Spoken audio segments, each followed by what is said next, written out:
Alright, what's going on, you guys? Welcome to Madrid Hub again. I'm your host, Dr. JOTA. I'm sorry because last night, well, not last night, but yesterday I didn't upload any video because I was so busy, and to be honest, there was no news enough to make a video because, as you know, the most important yesterday, it was the official announcement of Aurelien Tchouameni in the new, it was not in the Santiago Bernabeu, but it was in Valdebebas, because as you know, all the, the works going on in Bernabeu didn't allow to the player to be presented in the new stadium, right? So the most important yesterday, it was Tchouameni and his presentation and stuff like that. So I decided not to upload any video, but today it's a little bit different because we still have a bunch of things to talk about in the side of the departures, but also in the signings, because 1 hour ago,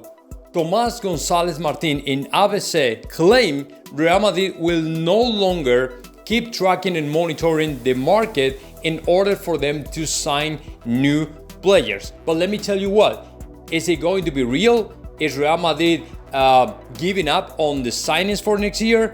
No, this is not really accurate. And let me tell you what, Tomás González Martín, alongside Pedrerol, is the other most trusted and famous journalist when it comes to Florentino Perez.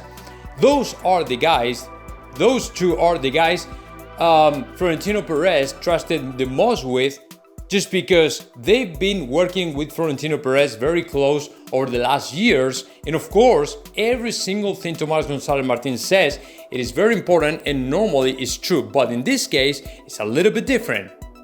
And the reason for that is because what Real Madrid doesn't want to happen is every time we track, every time we target a player, the price goes to the roof.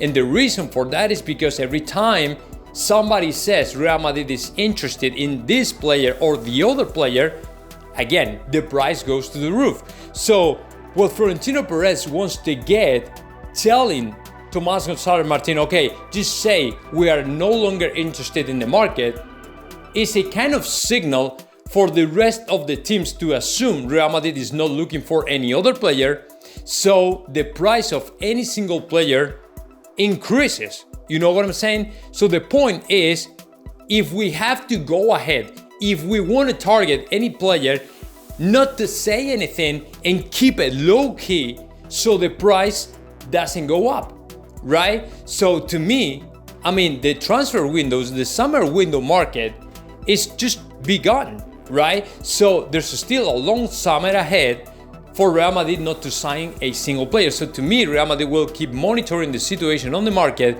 and if any other player, interesting player, promising player, good player pops up, Real Madrid will go ahead and try to sign it.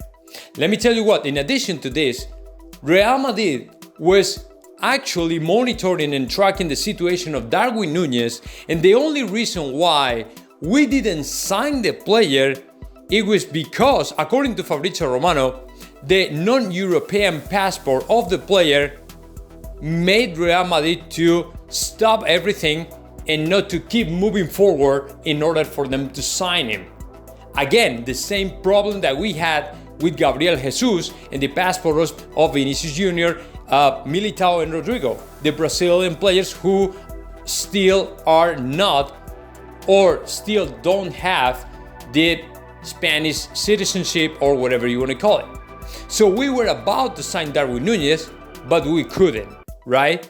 Another thing, in addition to that, again, Tomás González Martín has revealed everybody Real Madrid was interested in Nkunku, but the problem is, again, the price.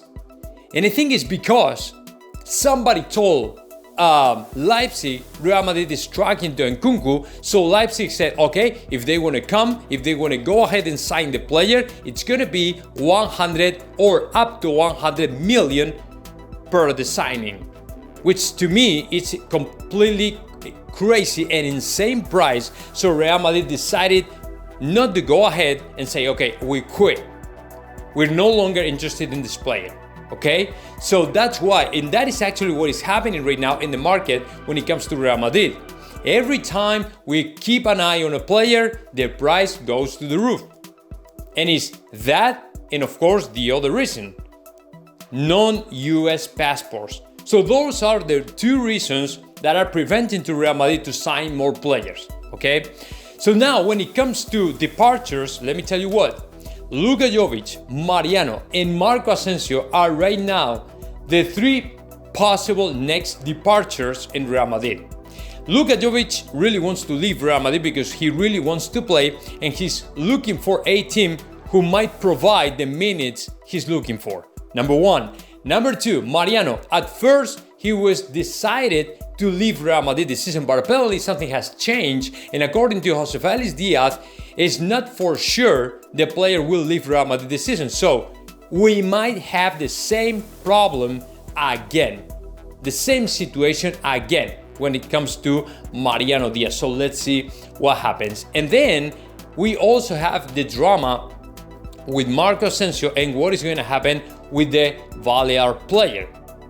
Marco Asensio is still waiting for the Real Madrid to increase his renewal offer, right? But Real Madrid at the same time is waiting for a response from Marco Asensio to the renewal offer he already put on the table months ago.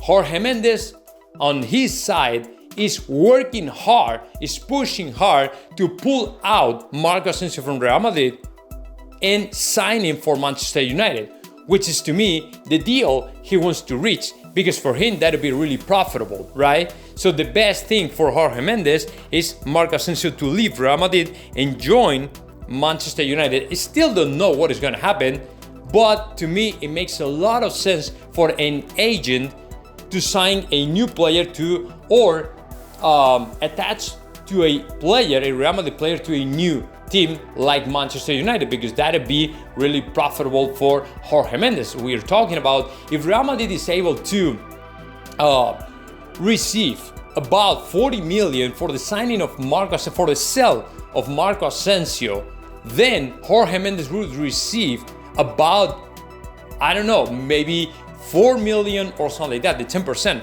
of the deal, right? 4 million, 5 million, 3 million at some point, something like that.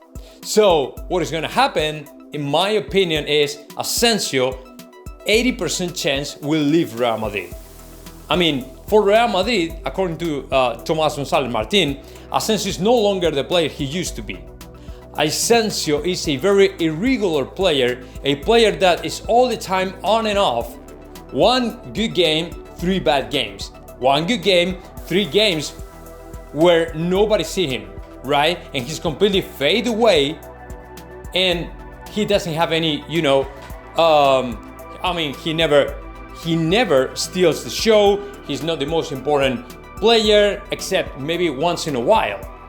But that's it. So Real Madrid is not really trusting to the player just because he's not consistent. That is the word. So there are a lot of chances for him to leave. A lot of chances for him to leave. And now, to recap all the information, let me tell you something important, guys. Tonight, El Chiringuito, Florentino Perez, will be there and he will be talking about pretty much everything. Yeah, of course he will be talking about all the details and deeply regarding to the not signing of Kylian Mbappé for Real Madrid. But of course, he will, in my opinion, deliver a lot of clues regarding to the next summer transfer window. So stay tuned, and of course I will keep you posted with the most important things he said tonight. So now guys, let me know your thoughts about that. Just comment in the section below, and of course subscribe my channel, Madrid Hub.